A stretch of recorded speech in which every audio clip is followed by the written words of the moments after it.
Myanmar से लेकर Iran तक जहां भी खुदाई होती है केवल और केवल बुद्ध के अवशेष निकलते हैं। बुद्ध को मिटाने की सोचने वाले खुद मिट जाएंगे।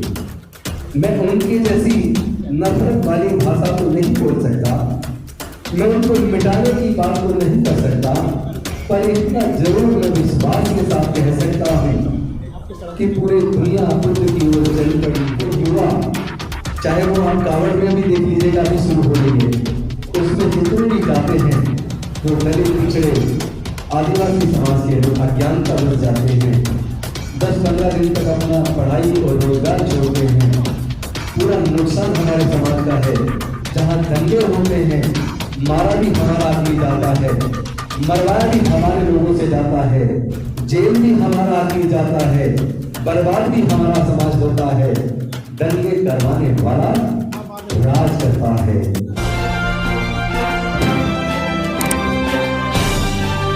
आप देख रहे हैं पब्लिक आवाज टीवी। मंचासीन और नीचे बैठे हुए उपासक और बंधुओं सभी को विनम्र नमस्कार, क्रांतिकारी जय भीम। सबसे पहले तो मैं आप सबको धम्मचक्र प्रवर्तन दिवस की शुभकामनाएं देता हूं।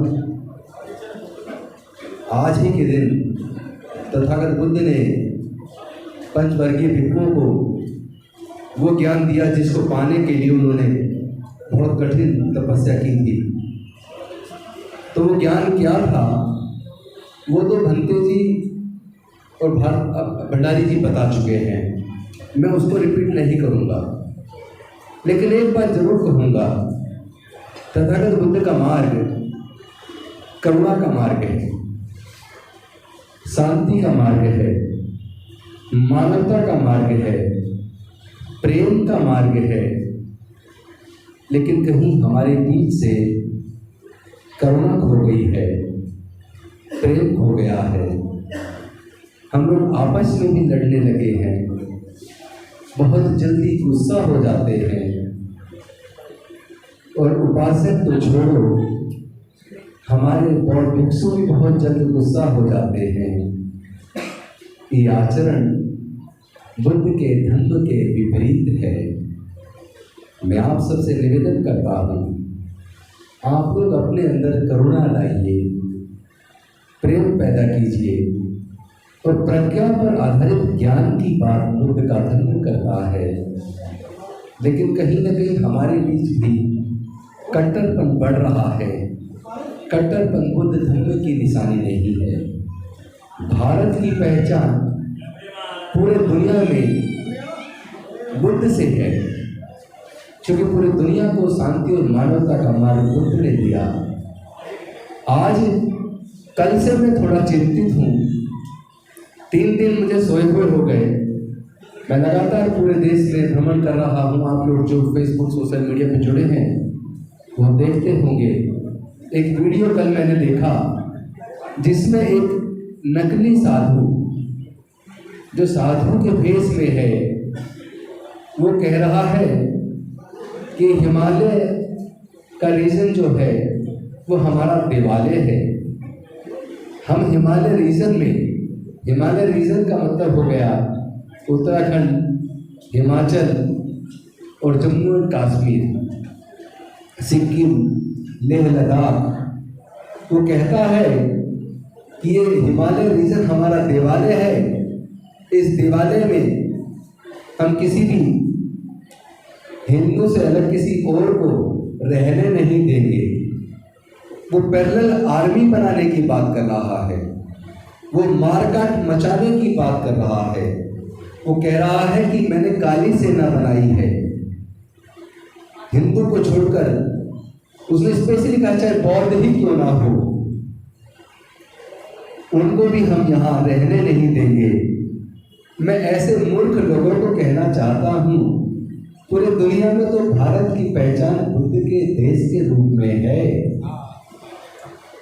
अरे इस सच को जितनी जल्दी जान लोगे उतना ही पूरे देश के लिए कल्याणकारी होगा, मानवता के लिए कल्याणकारी होगा। म्यांमार से लेकर ईरान तक जहां भी खुदाई होती है केवल और केवल बुद्ध के अवशेष निकलते हैं। 2200 कुछ गुफाएं पूरे देश में हैं। 2000 से ज्यादा गुफाओं में केवल बुद्ध के अवशेष मिले हैं। जितने भी भारत के पुराने मंदिर हैं, म्यांमार के, अफगानिस्तान के, बांग्लादेश के, पाकिस्तान के, ईरान के जितने भी पुराने मंदिर हैं, उनको जब हम देखते हैं, रिसर्च करते हैं, तो पाते हैं कि वो सारे पुराने मंदिर वो बुद्ध के हैं। तो बुद्ध को मिटाने की सोचने वाले खुद मिट जाएंगे। मैं उनकी जैसी नफरत वाली भाषा तो नहीं बोल सकता, मैं उनको मिटाने की बात तो नहीं कर सकता, पर इतना जरूर मैं विश्वास के साथ कह सकता हूँ कि पूरी दुनिया बुद्ध की ओर चल पड़ी है। तुम भी जल्दी अपनी बुद्धि को स्वस्थ करो, आना तो तुम्हें बुद्ध की शरण में पड़ेगा, वरना तुम्हारा विनाश निश्चित है। साथियों, बहुत जल्द भारत ही नहीं, भारत के आसपास के सभी देश इसीलिए बुद्ध की तरफ जा रहे हैं क्योंकि सबको पता चल गया है, खुदाई में सब अवशेषों ने साबित कर दिया है, पूरा मध्य एशिया तो बुद्ध के धम्म का केंद्र बिंदु रहा है। अभी आने वाली 10 सितंबर को जयपुर में, राजस्थान के अंदर राष्ट्रीय बौद्ध सम्मेलन हो रहा है, जिसको मिशन जय भीम, भारतीय बौद्ध महासभा, बुद्धिस्ट सोसाइटी ऑफ इंडिया, तमाम अपने अम्बेडकरवादी संगठन मिलकर कर रहे हैं। एक पूरा स्टेडियम बुक किया है। आपको बताते हुए अपार खुशी हो रही है, 50,000 से ज्यादा लोग राष्ट्रीय बौद्ध सम्मेलन में भाग लेने 10 सितंबर को जयपुर आने वाले हैं। दूसरा कार्यक्रम जो हम 14 अक्टूबर को 1 लाख लोगों का राष्ट्रीय बौद्ध सम्मेलन व बहुजन समाज अधिकार सम्मेलन गुजरात के अहमदाबाद में करने वाले थे। क्योंकि उसी वक्त वहां पर दांडिया का प्रोग्राम होता है, आपस में क्लैश ना हो जाए, हमने उस दिन को बदलकर 26 नवंबर 2023 कर दिया है। संविधान दिवस पर 1 लाख से ज्यादा लोग, वो तो गुजरात के लोग तो 5 लाख कह रहे हैं, लेकिन मेरी अपनी तैयारी अभी 1 लाख से ज्यादा की है। 5 लाख होंगे तो मैं नवंबर से पहले ही सूचित करूंगा, लेकिन 1 लाख से ज्यादा लोग अहमदाबाद में, गुजरात में राष्ट्रीय बौद्ध सम्मेलन में शामिल होने वाले हैं। आपसे भी निवेदन है, आप भी इस बौद्ध सम्मेलन के लिए तैयारी शुरू करो। और तीसरा प्रोग्राम, जिसके लिए 1000 सभाएं दिल्ली के अंदर, 500 सभाएं एनसीआर के अंदर, हम लोग जितने भी अम्बेडकरवादी और बुद्ध को मानने वाले लोग हैं, मिशन जय Bhim, Buddhist society of India और तमाम अपने संगठन मिलके, मैं सबका नाम इसलिए लेता हूं, काम बेशक एक संगठन करे, लेकिन हमने तो संकल्प ये लिया है कि तमाम अम्बेडकरवादी बुद्धिस्ट संगठनों को एकजुट जब तक कर ना ले तब तक चैन से बैठेंगे नहीं। तो जो प्रोग्राम हम 26 नवंबर को दिल्ली के रामलीला मैदान में करने वाले थे, रामलीला मैदान पहले से ही कुछ सरकार ने बुक किया हुआ है, या तो ये कि उनको पता लग गया था, क्योंकि कई मन से मैंने कह दिया था कि 1 लाख लोगों का राष्ट्रीय बौद्ध सम्मेलन रामलीला मैदान में 26 नवंबर को होगा, तो वो पहले ही सरकार ने बुक कर लिया। तो हमने अपनी डेट चेंज करके 3 दिसंबर 2023 को, संडे को, रामलीला मैदान में 1 लाख से ज्यादा लोग दिल्ली के रामलीला मैदान में राष्ट्रीय बौद्ध सम्मेलन एवं बहुजन अधिकार सम्मेलन में शामिल होंगे, जिसके लिए 1500 सभाएं दिल्ली एनसीआर में और बाकी धर्मरथ पूरे देश के अंदर घूमेगा। 400 से तैयारी चल रही है। कारण सिर्फ एक है कि केवल मंत्री, एमएलए, एमपी बनना ये लक्ष्य नहीं है, और उसमें मन को संतुष्टि भी नहीं मिलती। लेकिन जब हमें लगता है कि हम डॉक्टर बाबा साहेब अम्बेडकर के कारवा को थोड़ी सी भी गति दे पा रहे हैं, बाबा साहेब का जो हमारे ऊपर कर्ज है, थोड़ा सा भी कर्ज हम उतार पा रहे हैं, तो जो मन को अपार खुशी और शांति मिलती है, उसका कोई मुकाबला नहीं।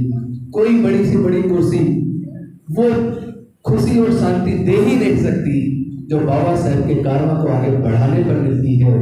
वैसे भी हमें बाबा साहेब के वो शब्द याद आते हैं जो उन्होंने 5 दिसंबर की रात्रि को नानक चंद रत्तू से कहे थे कि यह रत्तू मेरे समाज के लोगों को कहना, मैं बड़ी कठिनाई से इस कारवां को यहाँ तक लेकर आया, इसके लिए बड़ी कुर्बानी दी, बड़ा संघर्ष किया, ये कारवां पीछे न जा पाए, मेरे समाज के लोग इसको लेकर आगे जाएं। तो मुझे लगता है कि कम से कम मैं तो एक सच्चा अम्बेडकरवादी होने के नाते, बुद्ध का एक अनुयायी होने के नाते, कम से कम मैं गद्दारों की लिस्ट में शामिल ना हूं, बल्कि एक सच्चे अम्बेडकरवादी और सच्चे बुद्धिस्ट के रूप में मैं प्राण त्यागूं, इसी रूप में मैं जाना चाहूँ। तो यही मेरे जीवन के लिए सबसे ज़्यादा कल्याणकारी होगा। मैं आप सबको आज पुनः धम्मचक्र प्रवर्तन दिवस की शुभकामनाएं देता हूँ और निवेदन करता हूँ कि एक चीज़ की आपकी सहमति चाहता हूँ। आज पूरे देश में जो वातावरण नफरत का बढ़ रहा है, उस वातावरण में आप देखेंगे तो नफरत के लिए जिन युवाओं का इस्तेमाल होता है, वो युवा, चाहे वो आप कावड़ में भी देख लीजिएगा, अभी शुरू हो रही है, उसमें जितने भी जाते हैं वो दलित, पिछड़े, आदिवासी समाज के लोग अज्ञानता बस जाते हैं, 10-15 दिन तक अपना पढ़ाई और रोजगार छोड़ते हैं। पूरा नुकसान हमारे समाज का है।